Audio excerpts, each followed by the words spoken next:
आघाडीतील जागा वाटपाच्या तिढ्यामुळे चिंचवडला युतीची प्रचारात आघाडी, जगतापांचे पारडे जड. संपादक उत्तम कुटे यांचा स्पेशल रिपोर्ट.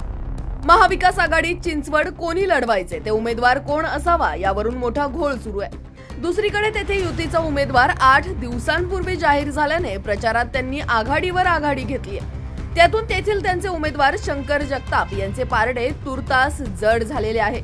जगताप कुटुंबाच्या वर्चस्वातून चिंचवडचे आतापर्यंतचे 4ही आमदार त्यांचेच व त्यातही पती पत्नीच राहिले आहेत. पहिले 3 टर्म लक्ष्मण जगताप, नंतर त्यांच्या अकाली निधनानंतर त्यांच्या पत्नी अश्विनी या गेल्या वर्षी झालेल्या पोटनिवडणुकीत तेथे विजयी झाल्या. तर आता यावेळी त्यांचे दीर व भाजपचे पिंपरी चिंचवड शहर जिल्हाध्यक्ष शंकर जगताप उमेदवार आहेत. पुन्हा जगताप आमदार होण्यासाठी उमेदवारी जाहीर होण्यापूर्वीच त्यांनी जोरदार तयारी सुरू केली होती.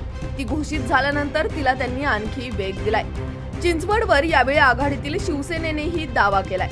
तेथे उमेदवारी मिळावी म्हणून युतीतील राष्ट्रवादीचे अजित पवारांचे विश्वासू माजी नगरसेवक मोरेश्वर भोंडवेंनी नुकताच ठाकरे शिवसेनेत प्रवेश केला. दुसरीकडे अजित पवारांच्या काही माजी नगरसेवकांनी ही जागा आपल्या पक्षाकडे घ्यावी आणि आपल्यातीलच उमेदवार तेथे द्यावा म्हणून बंडाचे निशाण फडकावले. त्यासाठी तुतारी फुंकण्याचा इशाराही त्यांनी दिला आहे. दरम्यान ही जागा आघाडीतील राष्ट्रवादीकडे जाणार असल्याचे समजताच तेथे युती आघाडीचे बंडखोर शरद पवारांचे उंबरे झिजवत आहेत. दुसरीकडे जगतापांविरुद्ध सक्षम उमेदवार त्यांच्याकडे नसल्याने तो ते आयात करण्याची दाट शक्यता आहे. फक्त तो कोण हे त्यांचे ठरत नाही.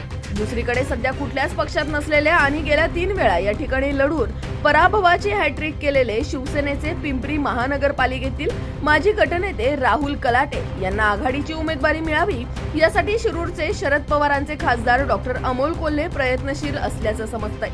युतीतील राष्ट्रवादीचे गेल्या वर्षी चिंचवडची पोटनिवडणूक लढलेले नाना काटे हेही तेथे पुन्हा इच्छुक आहेत.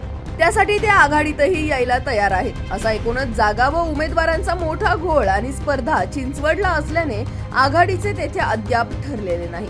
त्याचा फायदा प्रचाराला जास्त दिवस मिळून युतीला होतो आहे. आघाडीचा उमेदवार जाहीर होण्यातील हा घोळ आणि उशीर चिंचवडला युतीसाठी फायदेशीर ठरत असून त्यांचे उमेदवार जगतापांच्या पथ्यावर पडत आहे. चिंचवड विधानसभा मतदारसंघात महाविकास आघाडीचा अद्यापही जागा वाटपाचा घोळ सुटत नसल्या कारणाने चिंचवड विधानसभा महाविकास आघाडीत कोणाच्या वाटेला जाईल आणि कोण उमेदवार असेल याबाबत तुम्हाला काय वाटतं?